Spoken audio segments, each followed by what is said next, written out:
Alright,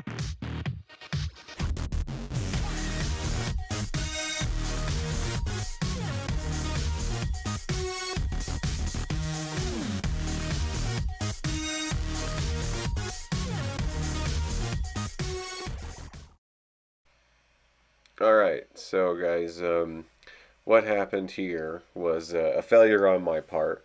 As I was recording this video, I had forgot that I did not turn on.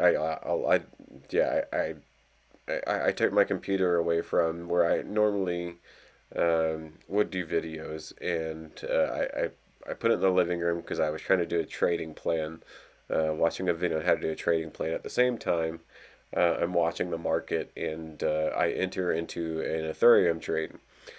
Now, why did I enter into this Ethereum trade? Is because I see basically actually three equal lows on my MetaTrader 4 app.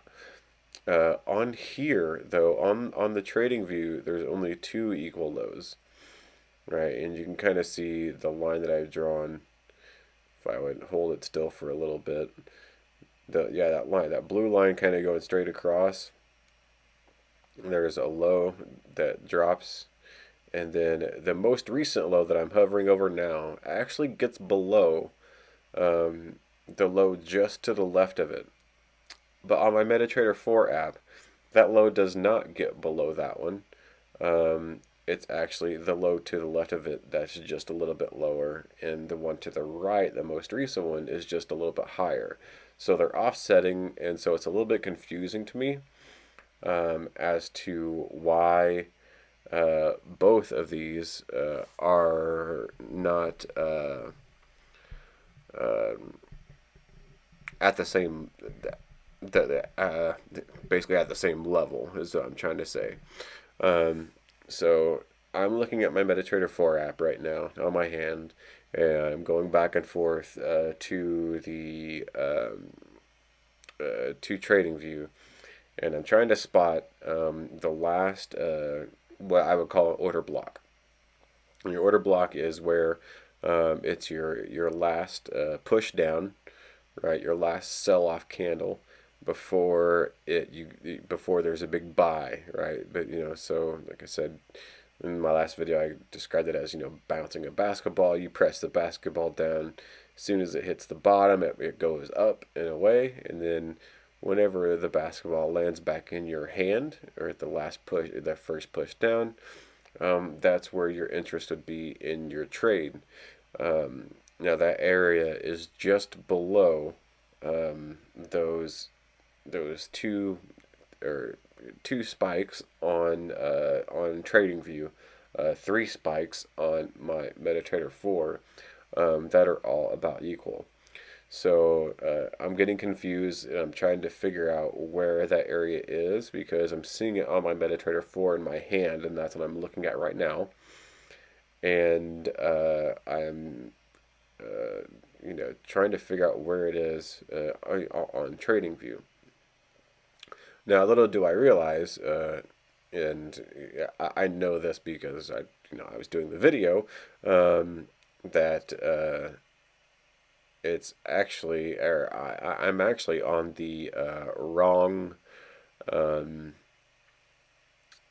chart, I guess you could say. So I am looking at ETH PERP on TradingView, which generally is about the same, especially when you're trading CFDs like I am. Like I'm trading a CFD, which is a contract for difference, on my MetaTrader 4. What a contract for difference means, it's almost like options, except for there's basically unlimited. Basically, there's really no limit to it, I guess you could say. With option, you don't have to reach a strike price before you start earning money.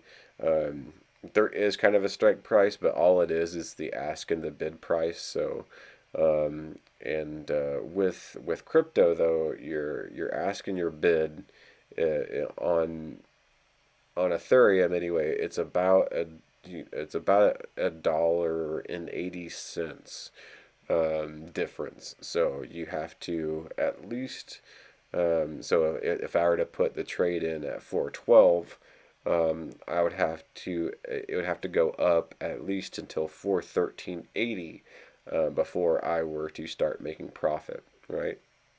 So that's how CFDs work with MetaTrader 4. So that's why I'm trying to be very specific in trying to catch this bottom, because I don't want to trade it too high, and then I know I'm basically trying to maximize profits, but at the same time I'm still trying to figure out where this area is that I'm seeing in my MetaTrader 4, to where it's this last area to where it's pushing down before it goes back up, and it's somewhere around 414ish. And I think on my MetaTrader 4 it was around 412, so the prices are a little bit off.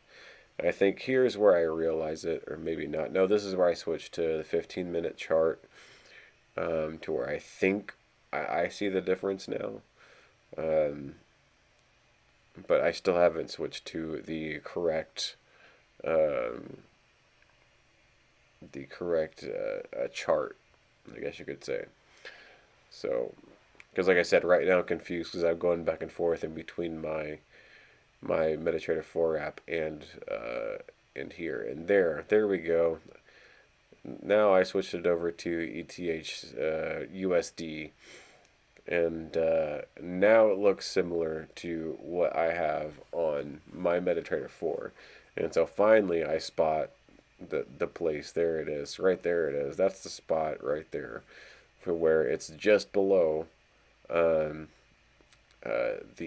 liquidity pool. See right there, you can see it just below the liquidity pool, that I think it's going to come down and touch, that I want it to touch anyway before I enter this trade.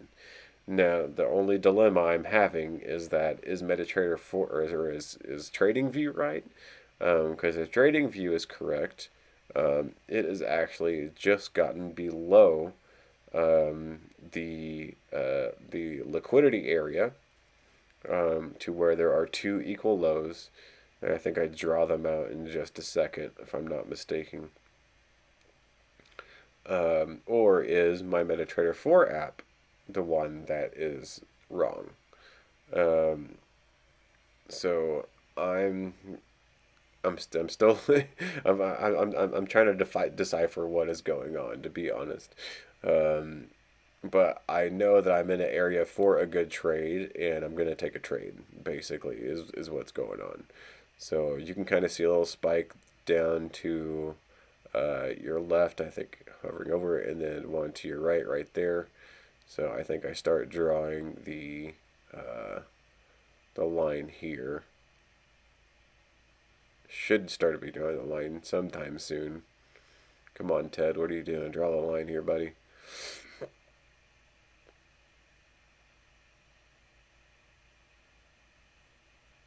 There it is. There's the line I've been trying to draw. So there it is. So there's a spike down to the left, and it touches that other really quick spike down to your right. So it's a big run on liquidity. As you can see, just to the right of it, it already makes that spike down, right? And it gets below that area. So that's what I'm confused about, because it's not showing that on my MetaTrader 4 app.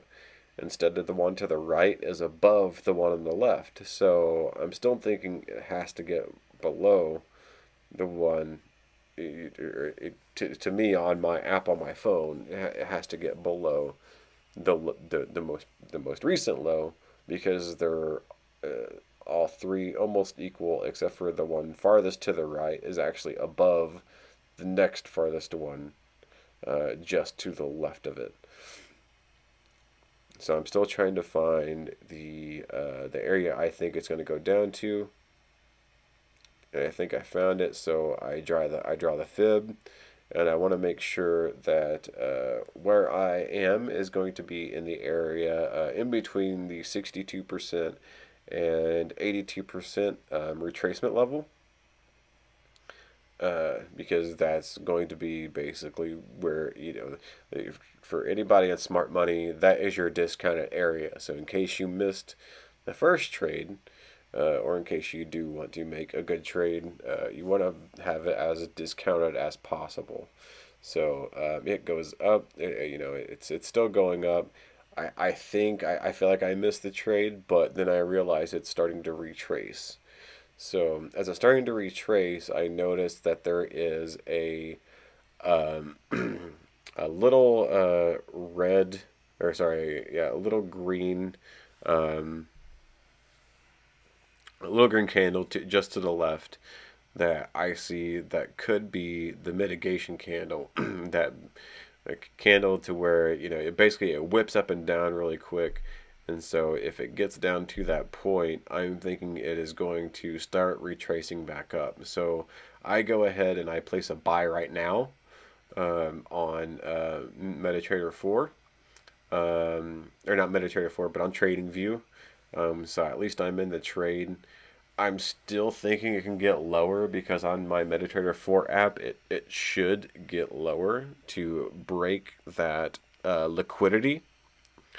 Um, and so that's what I'm kind of waiting on. Um,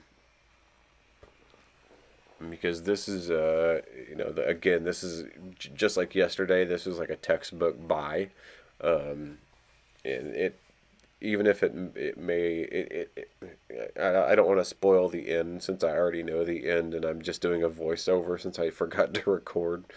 Yeah, and since I forgot to record and I'm not in my normal studio area, I don't have a really cool background, so sorry guys. Um, but I'm just taking a look at this and making sure that I am in the correct area that I want to be. And make sure I have my stop loss set at the right spot. I put it at about the 100% level, or at the very bottom of the body of that Fibonacci, just because generally if it gets below that, rule of thumb is if it gets below that, it's probably going to get lower because it has that little spike down just below that, so that's a level of liquidity. It's probably going to aim for that, and once it hits that, it's going to go lower. But I'm very bullish on Ethereum, and so I'm only looking for buys, and so I'm just again waiting to see if it's going to make any moves lower, and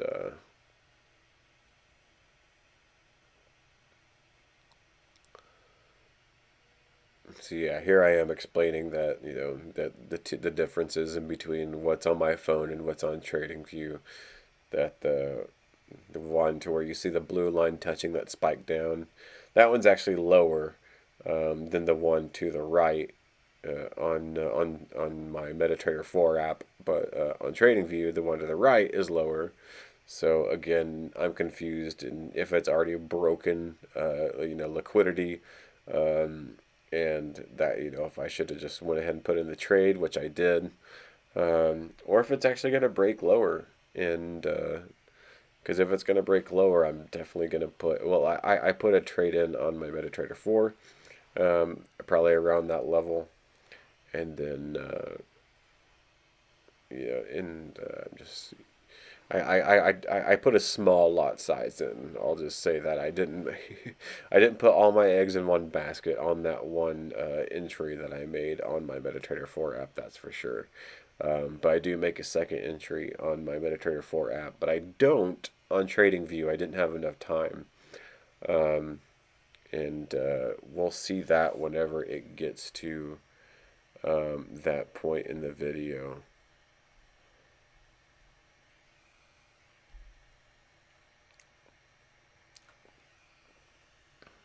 But as of right now, I'm still feeling kind of comfortable.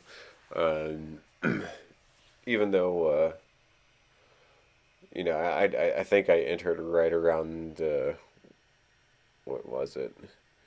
It was just around the, looks like around the 62% level, which is fine. Whenever you're entering a trade, you're kind of taught to enter the trade at the 62% level, and if it breaks lower, then you're okay, right? As long as it doesn't break the 100 level, or at least 10 pips or 10 points below the 100 level, that's generally where you want to put your stop loss. I usually like to put my stop loss, right at or below the last low of your Fibonacci. And I'm looking at the different mitigation points, and that one right there, retraced and mitigated the previous low. Um, and so I'm just looking to see if it's going to break down lower or not to that yellow line that I have.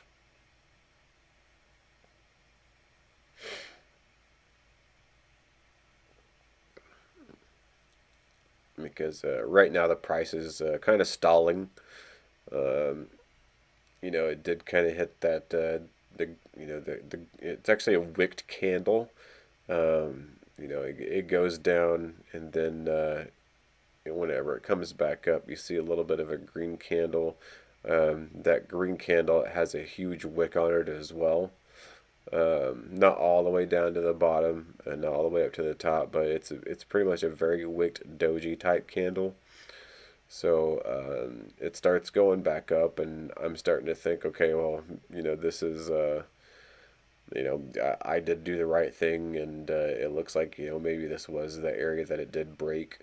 Um, Liquidity, and it's going to continue going up from here, and or start winding it down, because I'm going to shoot. There's actually three parts to this video, and I'm going to show you the second part in just a little bit.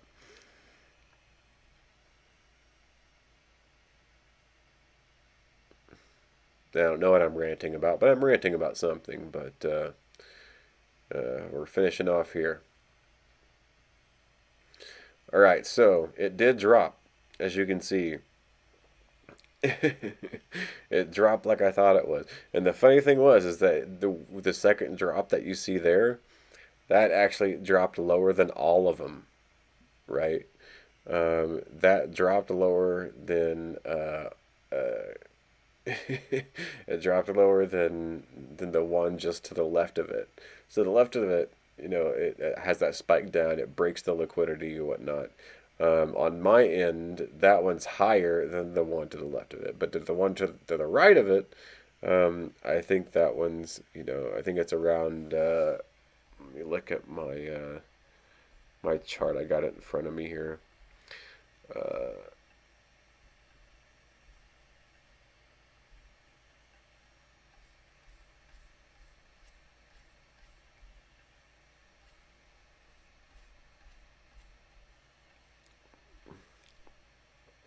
So the first one goes down to about 715. On my end, or on my MetaTrader 4 app, it was a little bit above that. It was like around 717. But the first one to the left of that was around 715. And now whenever it makes that breakdown goes down to about 714, I want to say. But here on TradingView, it's around 717. So I don't know what the deal was with the two. It was the wicks on them, but the bodies were about the same. But luckily, on my end, I caught I caught it on MetaTrader 4 as it went down, or at a good level. But since I was worried about my own pocket and not what was going on TradingView, unfortunately, I didn't get to make a second entry. But as soon as it broke that lower plane on MetaTrader 4, and it broke that liquidity, it just started skyrocketing. I mean, I'm on a 5 minute chart, but if you look at the 1 minute, that green candle in that 5 minutes is it just goes up like extremely fast.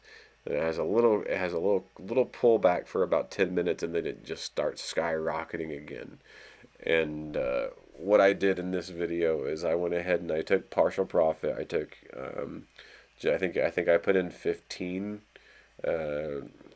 and 15 would have been 15 shares. But in 15 shares, I take off five shares of that as profit. Um, and I think I did the same as far as one of my momentum lots as well. And I'll show the momentum lot coming up in the next video. But as I'm sitting here talking, one thing I'm looking at and I'm worried about as it is going up is there is well, the reason I took that lot off is because there was that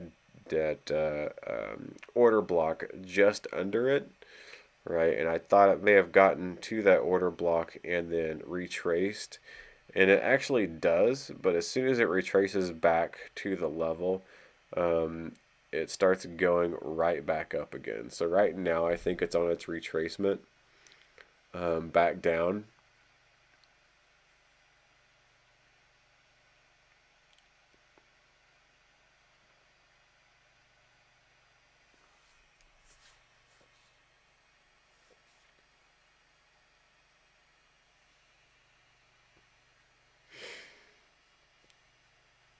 And so that's what I was worried about, was that it got into that bearish order block area. So I was worried about the retracement back down, but as you can see, the new candle is already formed and it is starting to go right back up. So I shouldn't have been too worried, I guess, is the thing I should say. Sometimes that's the product of of trading psychology. Everybody has to get over their own fears and understand that your analysis is your analysis, and as long as your analysis is right, nothing should go wrong, or at least I mean, I shouldn't say that, because anything can go wrong at any moment. That thing could turn around and just completely smash the floor. But, according to, you know, the way I analyze things is that, I'm looking for that, area of liquidity. It broke the liquidity at that point, and it's right at an area of mitigation, an area of an order block as it breaks the liquidity. So to me, that tells me it should go higher, and I'm waiting for it to make an equal high, or at least try to break an equal high. And if it starts breaking or making an equal high, then that's when uh, you know we know we've made the right move. Um, so there I find a bearish order block, and I'm waiting for it to hit the bearish order block and see how it's going to react. And it hits it and it bounces right off. And so I had to sit there and wait for a second to see if it was going to continue sliding backwards or if it was going to continue moving upwards. And there it went. It just actually continued moving upwards. And so again, I pulled off profits a little bit too soon. I should have held on a little bit longer. And now that I know that it's going upwards, it's going to start creating equal highs. And once I know it's going to start creating equal highs, that's going to draw liquidity toward that area, meaning people are going to start looking at that area as an area to sell, right? And since they're looking at that as an area to sell, you know, see, that's where I draw the line. There's that liquidity area. It's going to be about equal to where it is now. That tells me people are going to start, or actually the price is going to start buying. Because if people think of it as a selling area, people think of it as a resistance area, more than likely it's not. It's going to be an area that's going to break through that resistance, or supposed resistance, and then continue going up. Because if it was going to go backwards, if it was going to slide down, it would have done it at that yellow line, right? It wouldn't have broke through that yellow line because that was that green block that I have circled. That's a solid block. There's no wicks on it or anything, so that's just a straight up block. And then as soon as that block is over, it goes straight down. So that's what scared me about it. Usually, if it's a wicked, you can't really tell if it's going to do that or not. But if they're solid blocks like that, that's usually an area that tells you, hey, this is manipulation from an entity that pushed up just enough to where as soon as the time changed, it pushed down, and that's how they leave clues for themselves to know where they entered and exit the market. But as you can see, I drew that line straight across for liquidity, and I'm even putting the exact price in for it, and it's already broken it, And the price I put in was for that high on the red candle to the left. So, and it gets to that point, and I'm probably telling you right now that it could actually touch that and then pull back a little bit to make people think that there is a um, some kind of resistance there. So it would start selling. People would start chasing the sell. And then once people start chasing the sell, it turns around and buys. And that's exactly what it does. Right. So whenever you see things make equal highs, understand that it's more than likely going to go higher. Now the thing is that it can turn around and sell off for a while and not come back for a while. But just know that it will eventually break that equal high. And I think I explained that because I show some other equal highs too. Um, just like I said, because we're still waiting to break that high around 757, 759, somewhere around there. But we still haven't broken that yet. But considering that high, those equal highs still are there.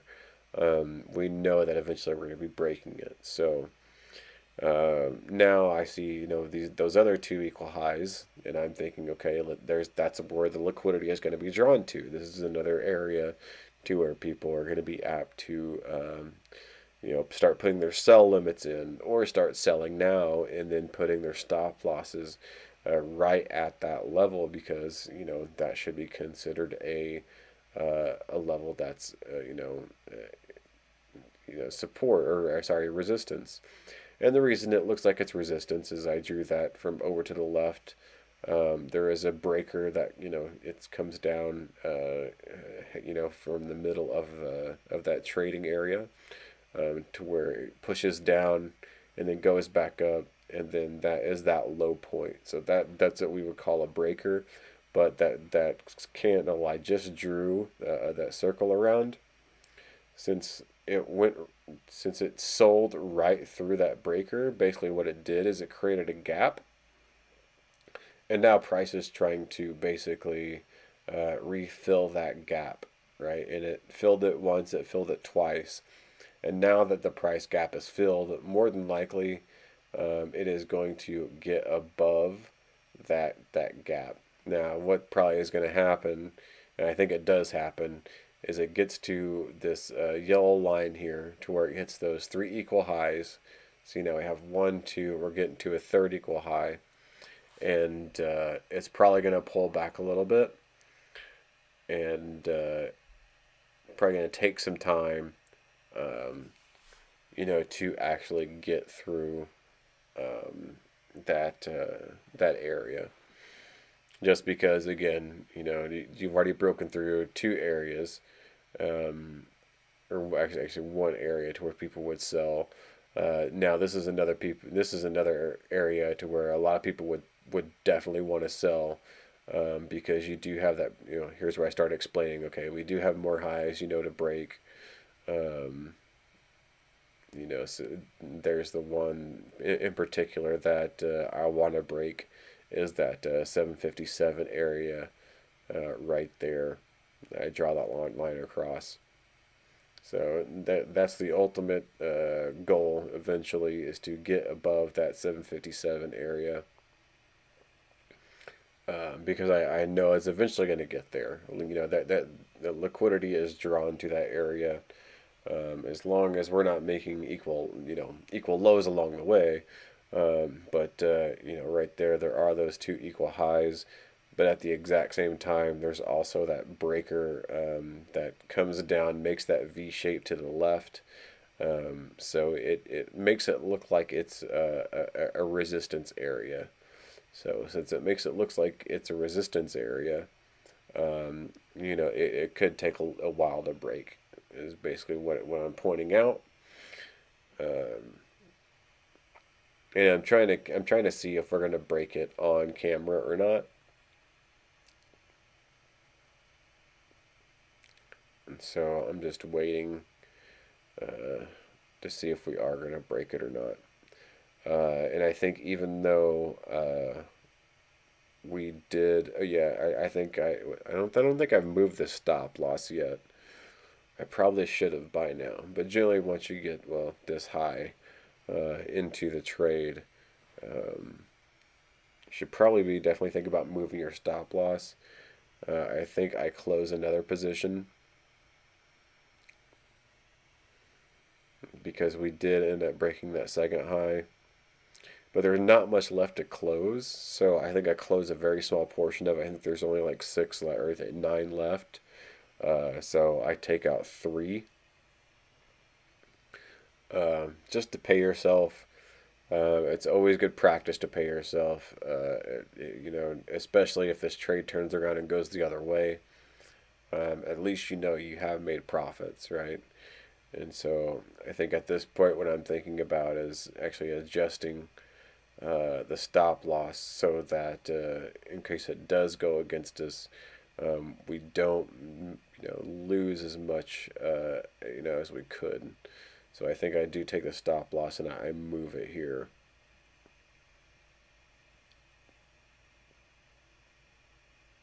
And I think I adjust it either to right under the current low, or maybe at the entry. But I think I move it just below the current low, just in case it does go against us.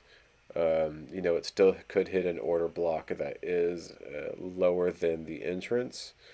Um, yeah, I do. Okay, it's exactly what I do. Okay. It could still turn around, hit an order block that's exactly at the entrance, and then continue moving forward. So I don't want to put it at the entry, because there still could be an open trade.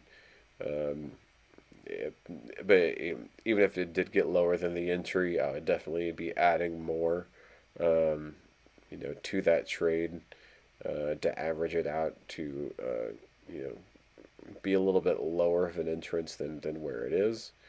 But and then so now we're just waiting to see if it's gonna to break those equal highs. So switching to the next part three now. And it did. It did end up breaking those highs. And what I'm gonna do now is what would happen is that since it did break those equal highs, it falls back, right? It falls back to that area, um, the area I get to where the first order block was, where I thought it could drop from. It comes back, it touches that area. I forget exactly what the number was. I think I want to say it was 730, somewhere around 730, maybe just below 730. And instead, what I want to do is I want to close out this trade. Reason being is because it hit that 730, right? And then there's those three red candles that are going down that hits that 730. It comes back up and it hits that same area, to where those equal highs were below that we were wanting it to break. It hits that area and then it starts retracing again. So to me, I don't want to risk it and it start falling again. So instead, what I want to do is I want to just close this trade out altogether. because this could be an area to where it could continue falling. So instead of having to risk anything like that, I just went ahead and closed out the rest of the trade. It's a good trade, and that's why I wanted to catch it all um, on on what was going on. I think we started at around 722, something like that, and then it gets up to 731, 732 before I close it out. Um, that's if you talk about 10 pips, per $1. Um, and we made it $10. That's 100 pips. That's a 100 pip trade basically, is what that is. And and we took it off at three different levels, just to make sure we got ourselves paid, and in case it went back against us, um, it wouldn't count. And what the thing was is that right now is that I keep closing the trade, and for some reason, um, the uh, the position mark is still showing basically. And I don't understand why the position mark is still showing, because usually when you close a position out completely, the position mark goes away. So I'm looking through my trade activity, to see if there's still an open position. Um, and I show some of my older trades to where I didn't know what I was doing, that are like, where I like lost. This is paper trading, so I lost like a couple $1,000s on some here and there. But I was playing these as if I would play like in any other thing, in real life, with small trade amounts and whatnot. And uh, so I'm just scrolling through those and talking about those and showing you how I really didn't understand how paper trading works. And I'm still trying to get used to paper trading on Trading View.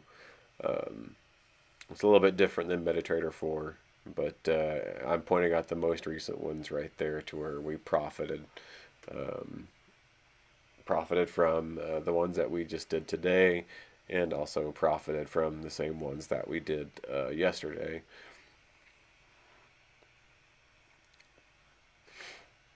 So as you can see, that was, well, I mean, if I can, yeah, see, there's that open trade right there, but it shows that there's nothing in that open trade. So that's what I don't understand. I try to close it from there, it doesn't work.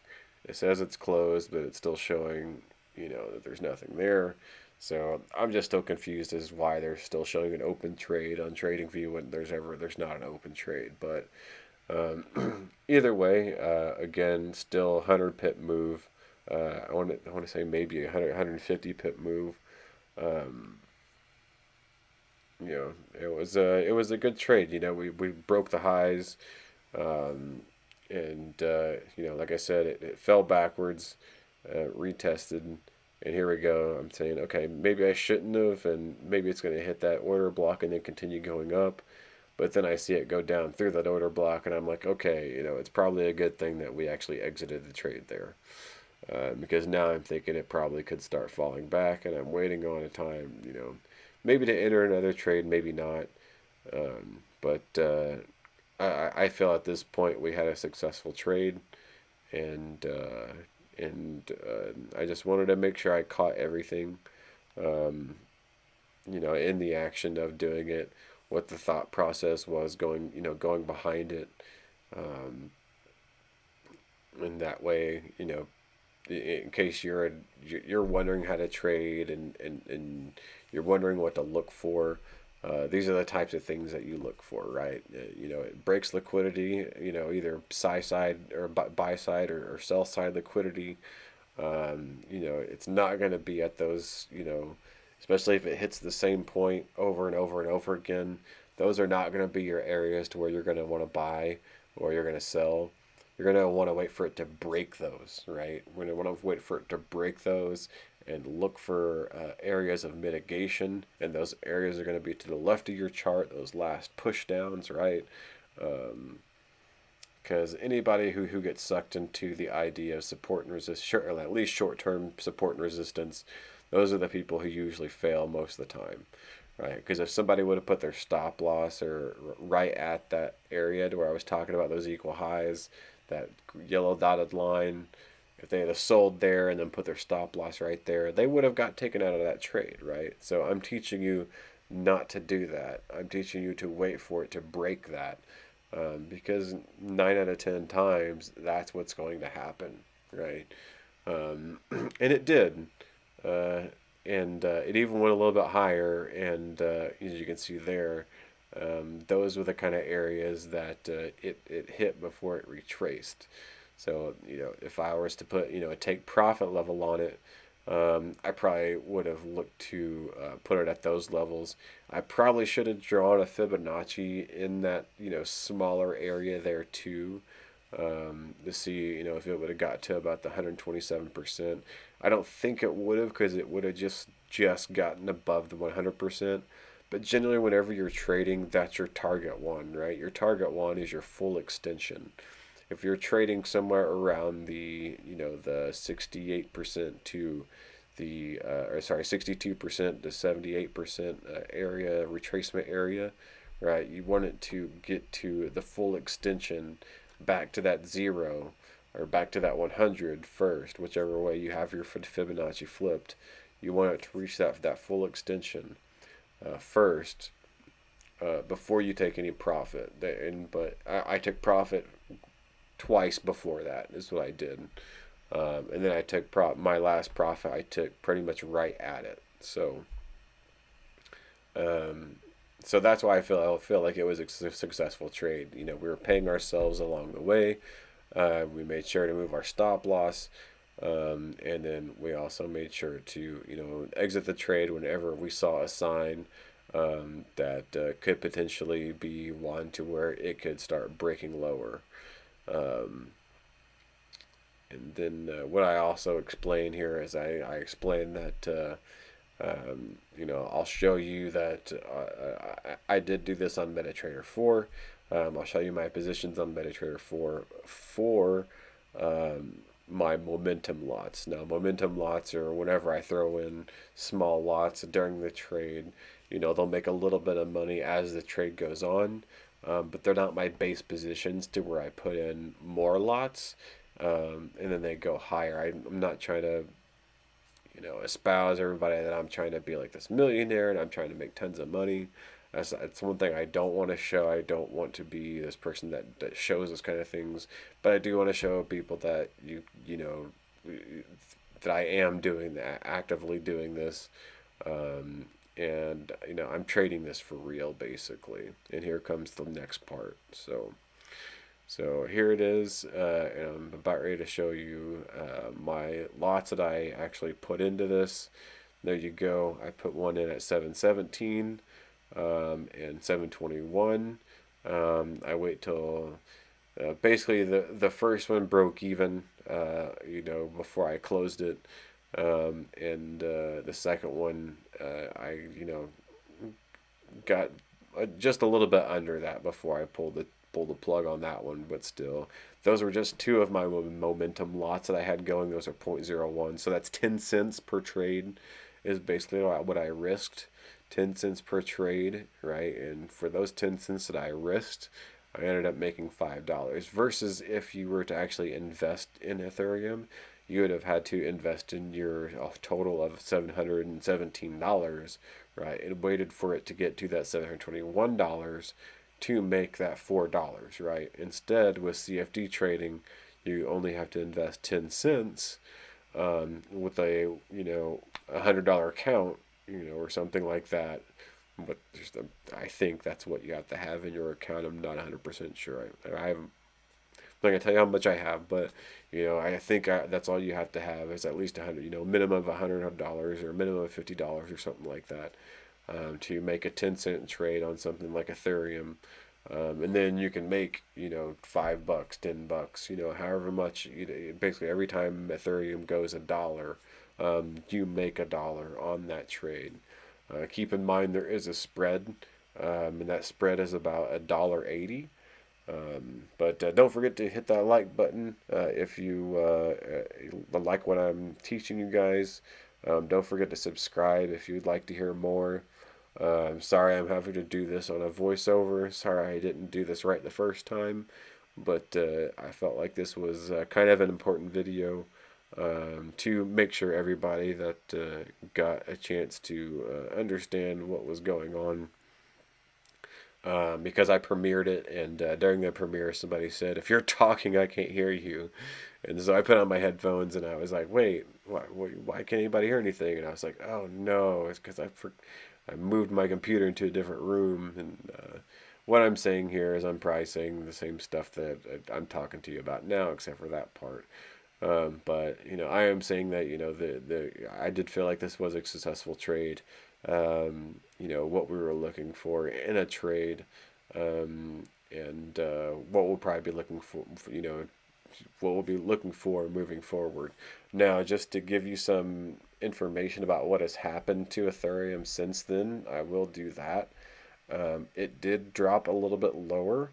Not much lower. It dropped to about 728. Whenever we closed this out, it was about 732 at the current price that it's at right now. During the time of this, it's at but it's at about 732. So it was a little bit later. It did drop down to about 728, but then it did end up going higher, and it got up to 742. So, sometimes you close a trade out early whenever you see a signal that could potentially make it go lower. And I did do that. However, what I could have done is look to the left and saw that there was those two candles, right? Those two green candles that were pushing up into the big red candle that pushes down really, really quick. That makes the first big spike down that breaks the liquidity, right? Those green candles there that are going up eventually are what catch the price going down and start forcing it back up the other way. So you see the yellow lines going across the top three, yellow lines going across the top. It actually breaks that third line, right, and it gets up to it gets up to 742 exactly is what it gets to. So it gets to 742, and then it starts retracing after that. So we could have held out for $10 more actually. So, but these are the kind of hard decisions that you have to make whenever you're trading, especially if you're trading high lot scenarios, um, even low lot scenarios, and especially if you only have $100 account, and you go in at 722, and you end up getting out at 732. You just made 10%. Of in one trade. Most people dream of making 10% on their savings account, but they only make about 2%, 1% on their savings account. Usually, if you're in investing in equities and things like that for your 401k, your return is usually something a little bit more than that, somewhere around 6%, something like that, 7% return. But Forex and crypto and trading CFDs in these kind of ways are ways that you can actually grow your account quickly, as long as you know what you're doing. And I'm trying to teach you how to do it in a way that everybody should learn how to do, and that is what is called smart money, right? Smart money is the opposite of dumb money. Dumb money basically means you're following the rules of what you've been taught all along. Trade at support and resistance. Look for these certain formations, draw triangles, draw trend lines, things like that. Smart money is almost the opposite. It's find levels, right? Find levels to where price is going to be drawn to, because price is going to be drawn to liquidity and it's going to be drawn to equilibrium or balance, basically. Um, so, uh, that being said, it's actually getting toward the end of the video. And hope you all enjoyed whatever I'm putting out there. And good night, and thank you very much.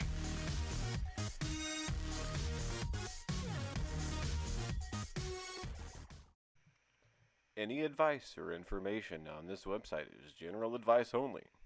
It does not take into account your personal circumstances. Please do not trade or invest based solely on this information. By viewing any material or using the information within this site, you agree that it is general education material and you will not hold any person or entity responsible for loss or damages resulting from the content or general advice provided here by Bodies and Wicks, its employees, directors, or fellow members. Futures, options, and spot currency trading have large potential rewards, but also large potential risk. You must be aware of the risk and be willing to accept them in order to invest in the futures and options markets, as well as Forex. Don't trade with money you can't afford to lose. This website is neither a solicitation nor an offer to buy, sell, trade futures, spot Forex, CFDs, options, or other financial products. No representation is being made that any account will or is likely to achieve profits or losses similar to those discussed in any material on this website. The past performance of any trading system or methodology is not necessarily indicative of future results.